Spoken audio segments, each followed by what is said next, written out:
Assalamualaikum warahmatullahi wabarakatuh. Untuk kalian yang mau nonton video ini, sebelum dilanjutkan, sekali lagi Mas Tulus tegaskan, Mas Tulus tidak pernah memaksa jenengan untuk mempercayai apa Mas Tulus sampaikan, dan tidak pernah memaksa untuk menerapkan kemudian mempercayai segala sesuatu yang ada di video ini. Oke?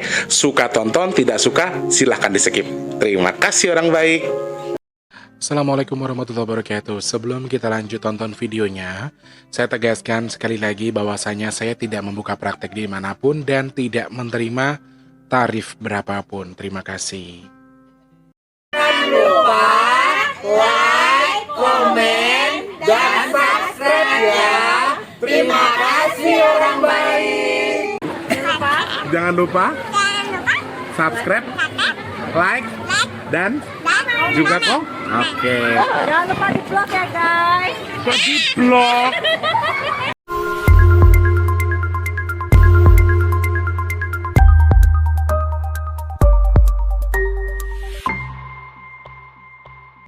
Assalamualaikum warahmatullahi wabarakatuh. Salam sejahtera untuk kita semua dan juga salam jumpa untuk para subscriber Big Tulus Official dimanapun kalian berada.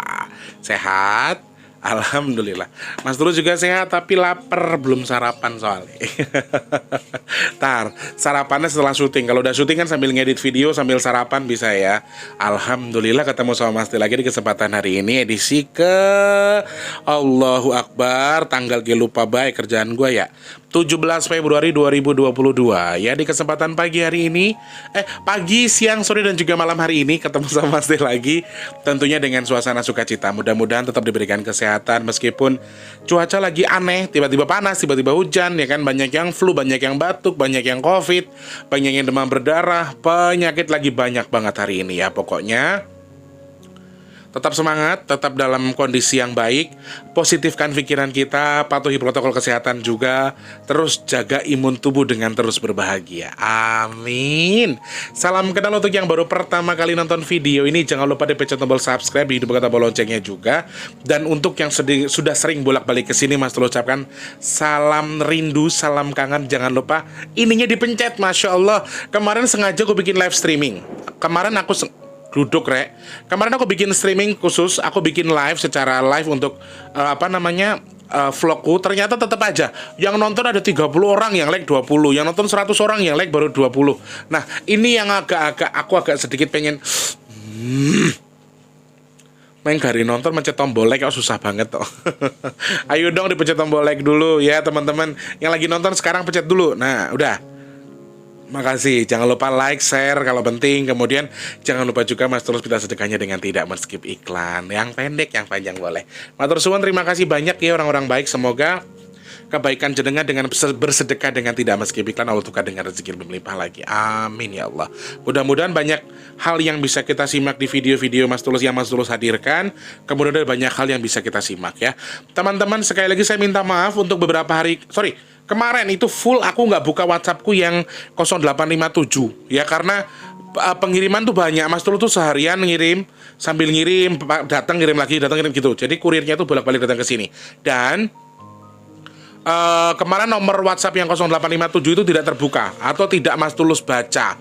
Jadi baru tadi malam kebaca. Jadi untuk yang pesan minyak bidara yang tadi malam ke nomor WhatsApp pemesanan minyak bidara, nomor WhatsApp nanti baru Mas Tulus kirim hari ini. Nah, teman-teman yang mau dikirimkan hari ini, Mas Tulus standby di nomor WhatsApp yang 085754111888 khusus pemesanan minyak bidara ya.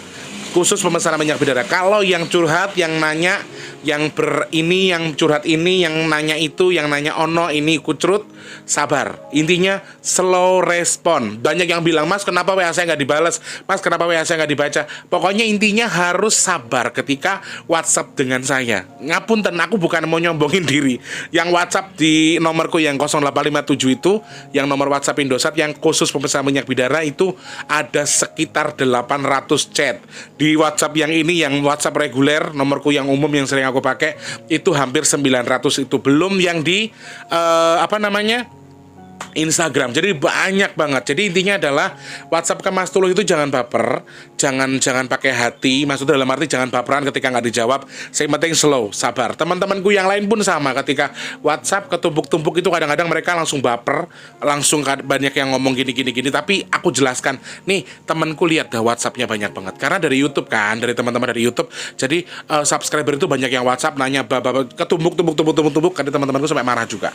Pernah di posisi itu. Jadi intinya yang curhat ke Mas Tulus harus sabar. Satu lagi, yang pesan minyak bidara itu hanya via WhatsApp 085754111888. Kalau ada nomor itu yang mengatasnamakan Mas Tulus, hati-hati nggih, jangan mudah dipercaya. Satu kali lagi, khusus via WhatsApp. Kalau tidak punya WhatsApp, terus tidak punya telepon, tidak punya rekening, tidak usah, nggak bisa. Aku ribet soalnya gini, kemarin ada yang telepon, Mas saya mau minta minyak bidara 10 pieces, tapi nggak jelas, aku nggak punya nomor WhatsApp Mas Tulus, bayarnya kalau sudah sampai boleh nggak? Nah, ini beberapa hal yang perlu dipertanyakan. Teman-teman harus hati-hati juga ya, takutnya ada penipuan-penipuan yang mengatasnamakan Mas Tulus. Dan jujur, nomor pemesanan minyak bidara hanya ada di kolom deskripsi yang 085754111888, hanya itu tok. Mas Tulus punya 3 nomor ya. WhatsAppnya ada 3, ada Indosat, XL, sama Telkomsel. Hanya teman-teman dekat dan juga subscriber yang bergabung di grup saja yang tahu. Yang lain tidak tahu. Jadi teman-teman yang mungkin dapat WhatsApp dari 3 nomor, selain 3 nomor tadi, mungkin penipuan, harus hati-hati. Oke, sembah nuwun, terima kasih banyak. Yang mau pesan langsung aja order ke Mas Tulus, harganya 180.000, belum termasuk ongkos kirim ke wilayah kalian masing-masing.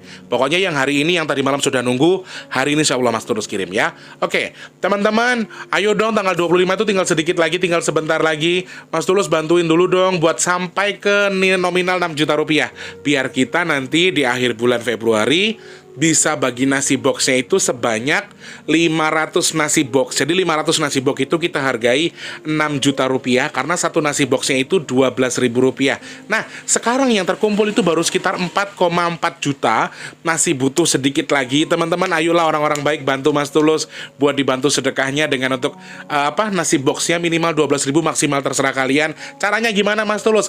Klik kolom deskripsi sekarang, ada nomor rekening BRI atas nama Tulus Rianto, minimal 12.000, maksimal terserah kalian. Pokoknya sudah bantu sedekah, sudah bantu beli minyak bidara, terus sudah nyawer-nyawer Mas Tulus juga dengan lagu-lagu yang Mas Tulus tayangkan di vlognya Mas Tulus atau di videonya Mas Tulus di channel YouTube Mas Tulus. Matur sembah nuwun.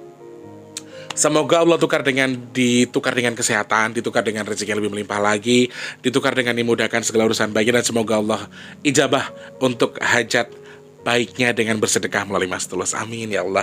Terima kasih nggih saudaraku. Dan sementara Majid dan juga speaker Mas Tulus close dulu.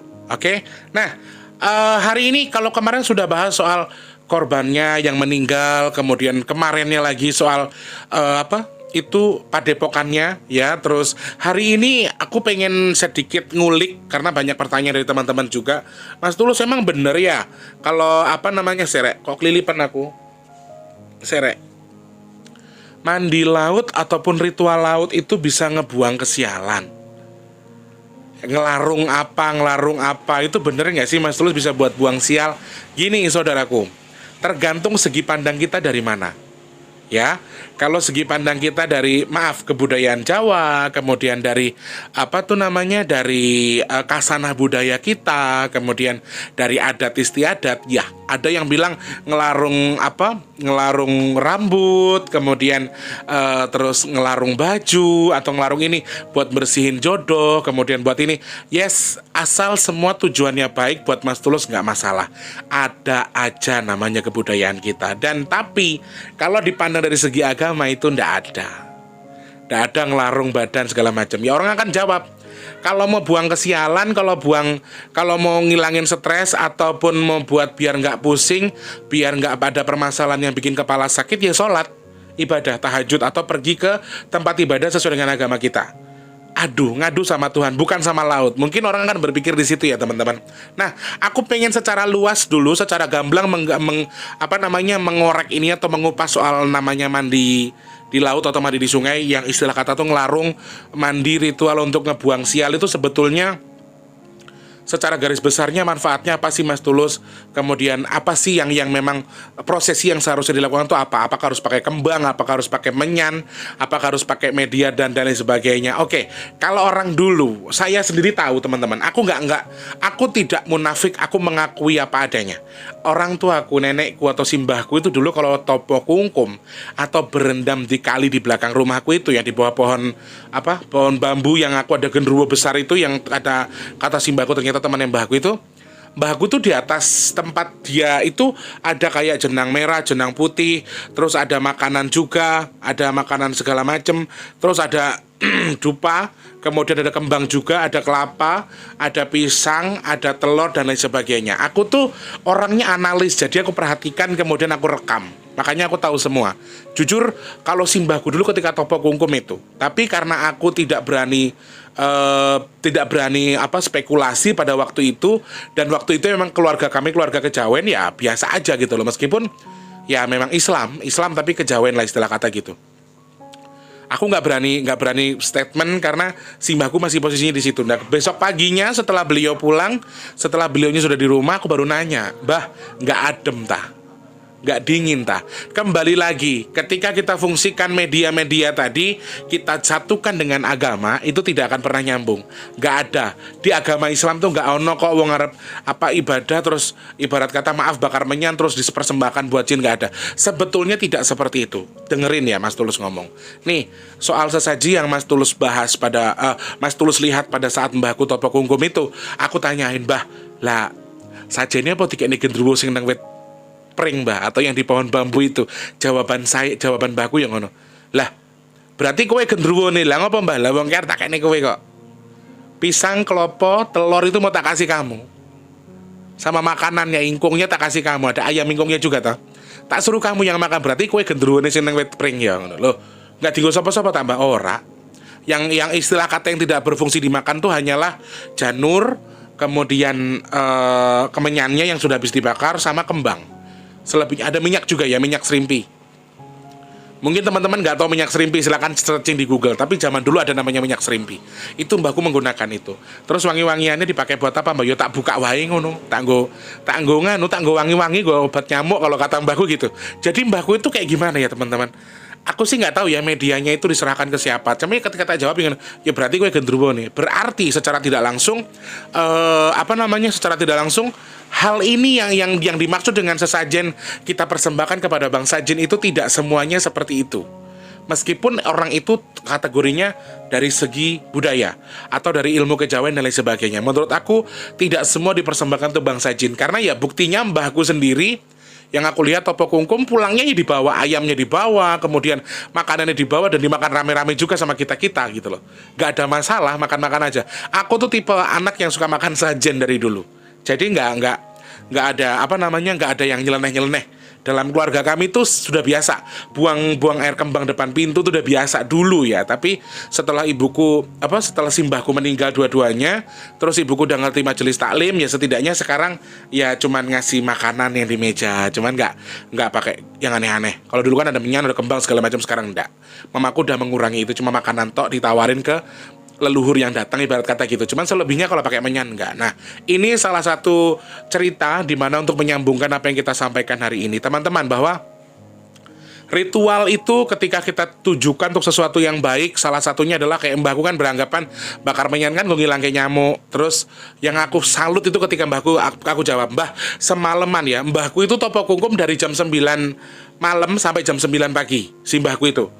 Tak tekoni, "Mbah emang nggak adem toh mbah?" Sama halnya ketika aku tanya mbahku ketika dia megang bara api.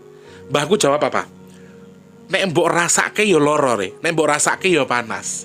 Mbahku juga sama jawabannya ketika topo kungkum mikir adem tah mbah. Neng kali, neng pinggir embong, neng buritan, terus yo gelap, anginnya banyak, emang nggak dingin. Jawaban mbahku gampang. "Lek mbok rasake iki yo adem, neng aku orang rasake adem. Sebab ora tak rasake." Aku pengen nyatur alam Aku pengen bersatu dengan apa yang Allah ciptakan. Jadi Aku nggak ngerasa piye-piye, ngerasa aku malah tenang. Jadi topo kungkum ya, ada sebagian orang yang bilang ngelarung topo kungkum itu bilang musyrik dan lain sebagainya dengan syariah yang salah, menggunakan kembang, menggunakan sesaji dan lain sebagainya, kemudian ngelarung sesaji dan lain sebagainya. Mungkin dalam agama kita, dalam agama Islam itu salah. Yes, aku mengakui. Tapi bagi saudara-saudara kita yang maaf agamanya Hindu, mungkin di luar Islam, mungkin ya fine-fine aja. Itu yang pertama. Yang kedua, ketika sesajen itu dilarung dan lain sebagainya, dan itu difungsikan sebagai kasana budaya, sebagai budaya adiluhung kita sebagai orang Jawa, dan itu dilarung ke laut, ya menurut aku juga ya nggak masalah. Toh tujuannya tidak difungsikan untuk jin kan gitu toh. Bukan untuk jin, hanya melambangkan sesuatu. Iki ibarat kata sesuatu yang kamu tanam di sini terus kamu buang. Gitu loh teman-teman. Cuman kalau aku jujur ya tidak mensetujui adanya ibarat kata ngelarung badan, ngelarung bumi. Aku nggak masalah dengan adanya ritual itu. Aku nggak masalah dengan tujuan yang baik. Contohnya kayak simbahku itu yang bilang katanya, yo tujuannya itu buat menenangkan diri le, buat menghilangkan penat, menghilangkan stres, untuk terapi diri sendiri, kemudian untuk kayak menenangkan batin yang memang sedang berkecamuk gitu-gitu. Nah, itu kalau untuk tujuan yang baik menurut aku nggak masalah. Dan satu lagi, karena Allah Ta'ala, bukan karena bangsa jin, bukan karena penunggu sungai, bukan karena penjaga laut, bukan karena penunggu laut. Nah, ketika kamu tuh memfungsikan dirimu justru gini, misalnya kamu ngelarung badanmu di laut, atau kamu tuh mandi laut untuk ritual ngebersihkan diri, kemudian ngebuang stres, ngebuang sengkolo katanya, ngebuang sial dan lain sebagainya. Kamu potong rambut kamu buang baju kamu di situ, kemudian kamu mandi di laut itu pakai kembang dan lain sebagainya. Terus ternyata tujuan kamu itu beda, dan fokus kamu itu bukan ke Allah tapi ke laut yang tempat kamu itu sudah salah.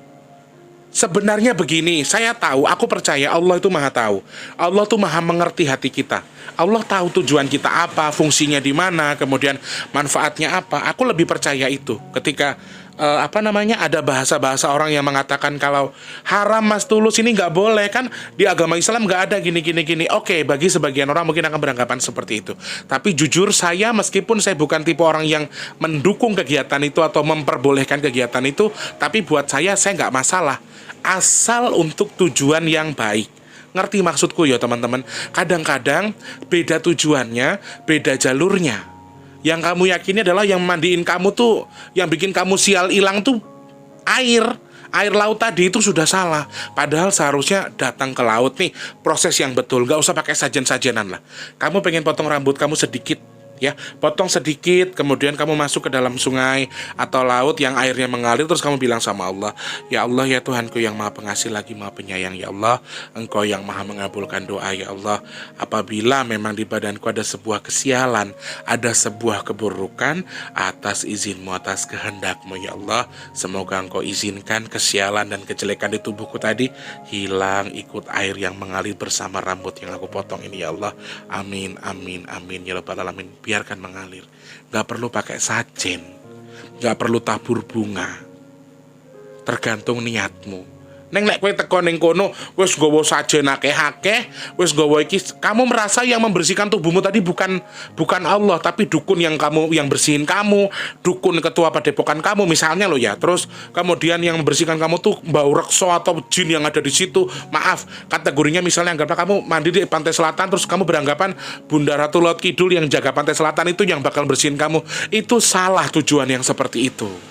Ketika kamu memang betul-betul menyatukan diri kamu dengan alam, ya Allah, aku pengen di sini, pengen menyelaraskan diriku dengan alam, menenangkan batinku loh. Duduk di pinggir pantai, terus ngeliat langit, lihat laut, itu kan bikin kita jadi ingat sama Allah ya. Ingat rasa syukur kita luar biasa.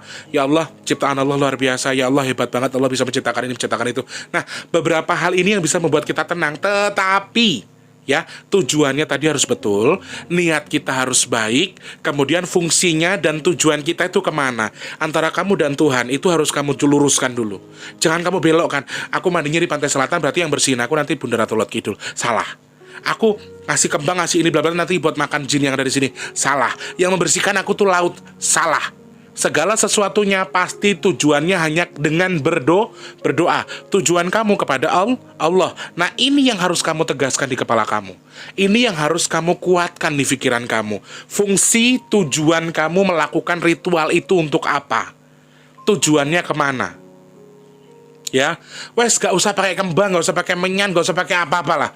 Datang ke laut. Dan satu lagi yang harus kita utamakan ketika kita akan melakukan ritual, itu nggak masalah, terserah buat yang mau. Tapi aku jujur nggak sarujuk. Aku kemarin yang pas sedekah bumi, percaya atau tidak, Mas Tulus yang larung rambut. Mas ingat nggak Mas Tulus gundulin rambut waktu dulu? Itu rambutnya Mas Tulus larung loh ke laut, beneran. Jadi untuk tujuan ya mudah-mudahan ya sengkolo dan lain sebagainya hilang lewat itu. Tapi fungsinya adalah, tujuan kita adalah karena Allah. Itu yang pertama. Tapi sebelum kita melakukan itu, alangkah lebih baiknya akal dan nalar kita dipakai. Lek memang cuacane ora apik, lek memang kondisi sungainya alurnya deras, terus kue ngeyel mau nenangkan diri, walaupun dengan tujuan baik, walaupun dengan fungsi yang baik, walaupun cara doa kamu sudah betul kepada Allah, tapi ternyata kamu nggak mikir logika, yo kui goblok, nggak akan sampai. Sama aja kamu mendekati maut. Jadi intinya adalah ketika kamu melakukan sesuatu, yo ritual, yo apa terserah, tapi tetap harus dengan logika. Menggunakan logika kita. Kita kan manusia, bukan jin. Apalagi kegiatan baik seperti ini ya. Ibarat kata, aku nggak setuju, aku nggak suka dengan kegiatan itu, tapi aku tidak melarang. Karena keluarga besarku juga termasuk bagian dari itu dulunya. Aku wong Jawa, rek. Kebiasaan itu ada. Mandi kembang, mandi setaman, terus umur 7 bulan, 3 bulan. Emang dalam Islam itu ada. Mandi kembang buat yang udah 7 bulan, terus widodareni. Emang ada di Islam. Itu kan nggak ada, teman-teman. Jadi kita anggap itu ada sebagai kasanah budaya kita. Nah, kita selaraskan dengan agama kita. Tapi Yogi mau tetap gunakan nalar. Itu kan tujuannya buat baik, sesuci atau membersihkan diri. Sebetulnya fungsinya sama dengan kayak wudhu, kayak membersihkan. Nah, cara kamu membersihkan diri ini beda. Kamu langsung datang ke laut, kamu fokuskan diri kamu sama Allah, minta sama Allah, ya Allah, ya Tuhan. Doanya sama Gusti Allah. Meskipun prosesinya seperti halnya budaya kita di masa lalu, tapi tetap gunakan logika, gunakan kepala dan otakmu untuk menilai posisinya, kira-kira oleh pora, bagus atau tidak. Karena tujuan kamu baik, pasti akan banyak yang menjegal kamu. Ya, banyak yang kan ujiannya. Wong aku yo teko sama mbahku, "Mbah, topo kungkum ke parane sing godho, Mbah, wong sama neng buritan." Sedangkan di situ demit melulu. Aku jawab begitu ya. Kata mbakku, yo suake le ujiannya. Nah, jadi berarti selama kamu ingin menenangkan diri, kemudian bersatu dengan Allah, meminta maaf sama Allah, kemudian bersyukur sama Allah, minta ampun sama Allah, meminta sama Allah untuk beban badanmu atau sengkolo yang di badanmu itu diikutkan dengan air yang mengalir di depan kamu. Berarti karena tujuan kamu baik, pasti akan ada yang ikut mengganggu kamu. Mbak Dajjal itu nggak akan tinggal diam ketika ada orang yang mau betul-betul memperbaiki diri. Wong arep bener ya bang diganggu. Itu tujuannya. Jadi menurut aku ya, secara garis besarnya adalah aku tidak menyalahkan adanya kegiatan ritual mandi bumi dan mandi laut dan lain sebagainya buat buang sial, buang sengkolo. Saya tidak menyalahkan itu. Meskipun saya juga belum pernah melakukan itu, ya. Ngelarung rambut sih pernah, kemarin terakhir itu juga karena minta yang minta tolong. Selebihnya aku tidak pernah menjalankan dan aku belum tentu mensetujui, tapi buat aku nggak masalah. Hak masing-masing sebagian orang. Ya intinya adalah itu budaya kita, itu bukan agama tapi itu budaya kita, itu khasanah budaya kita. Terkait dengan mandi, kemudian ngelarung, mandi kembang dan sebagainya, itu namanya sesuci. Tujuannya membersihkan diri. Kalau dalam agama Hindu kalau tidak salah ada yang dimandikan itu apa namanya? Aku lupa ya teman-teman. Itu juga bagus tuh. Jadi menurut aku sendiri kegiatan itu tidak salah ketika kamu betul-betul menjalankan dengan cara yang betul, dengan tujuan yang betul, fokus yang betul. Satu lagi, gunakan logika yang baik. Ya, ketika kamu mau berenang di sungai yang sungainya tuh kira-kira arusnya rame, terus deras, terus kamu ngeyel gara-gara ora popong tujuanku baik kok karena Allah, goblok jenenge. Ya, itu bodoh namanya. Jadi kamu harus bisa mengatur pola rohanimu sama pola fikirmu juga. Ada logik, ada magic, dan kita harus punya tips untuk menguatkan diri kita dalam mengakomodir sesuatu supaya kita tidak salah sangka, supaya kita nggak salah arti. Jadi intinya itu, aku nggak menyalahkan, tapi kalau memang ada kegiatan seperti ini dengan tujuan baik, dengan cara yang baik, terus dengan menggunakan, ya kalau misal dapat info cuacanya nggak bagus ya kalau bisa enggak. Intinya sekali lagi, jangan ngejudge siapapun ya saudaraku. 11 korban yang jadi korban tadi kita doakan semoga husnul khotimah, semoga diampuni dosanya sama Allah, diterima di sisi Allah, dan diberikan tempat yang layak. Ya intinya begitu. Kita nggak boleh judge. Nggak ada yang bisa menjamin. Oh kemarin yang mati kemarin berarti mati kafir. Mati ini siapa yang bisa jamin? Kamu Tuhan, kamu Allah. Nah makanya jangan, belum tentu Allah menghendaki itu. Jadi Allah punya cara masing-masing untuk memundut manusianya atau mundut umatnya. Terserah Gusti Allah mundutnya dengan cara apa, karena Allah yang punya hak atas kita. Dan kita nggak pernah tahu bagaimana cara kita meninggal nanti. Jadi lebih baiknya, mau dia siapapun, mau dia bersalah, mau dia benar, alangkah baiknya ketika kita mendengar doa orang meninggal, kita doakan, bukan kita sumpahin. Nggih. Matur sembah nuwun semuanya. Intinya mudah-mudahan ulasan hari ini bisa nambah wawasan juga. Sekali lagi aku tidak menggurui, kita sama-sama belajar. Aku bukan orang pinter, aku juga bukan guru, tapi kita sama-sama belajar dari pengalaman yang pernah kita lihat, kemudian pernah kita jalani. Dan mudah-mudahan kejadian yang kemarin sampai ada korban jiwa itu bisa menjadi wawasan buat kita untuk lebih waspada, lebih hati-hati. Ada hikmah di balik musibah. Intinya di situ ya. Terima kasih banyak orang baik. Aku doakan yang lagi sakit semoga cepat sembuh. Amin. Yang belum punya rezeki semoga Allah limpahkan rezeki yang berkah. Amin. Yang belum kerja cepat kerja, yang belum ketemu dengan jodoh terbaiknya cepat ketemu. Yang sudah kerja semoga rezekinya tetap berkah melimpah. Amin. Untuk yang dagang semoga laris manis, diberikan kemudahan kelancaran. Yang usaha apapun semoga dilancarkan sama Allah, amin. Dan semoga saya dan juga jenengan semua termasuk orang-orang pilihan Allah yang dipilih sama Allah untuk terhindar dari penyakit, bala dan juga musibah, amin ya Allah, amin ya Allah. Terima kasih banyak orang baik sudah menyimak video ini. Lain kesempatan kita bakal ketemu lagi. Kira-kira mau bahas apa lagi, pertanyaan ada apa lagi, silahkan klik kolom komentar langsung ataupun bisa DM di bigtulus_bp2. Mas Tim minta pamit dulu, terima kasih banyak. Mohon maaf kalau misalnya ada kekurangan. Jangan lupa like, komen, dan juga subscribe. Sampai jumpa. Wassalamualaikum warahmatullahi wabarakatuh. Dadah orang baik, sehat selalu.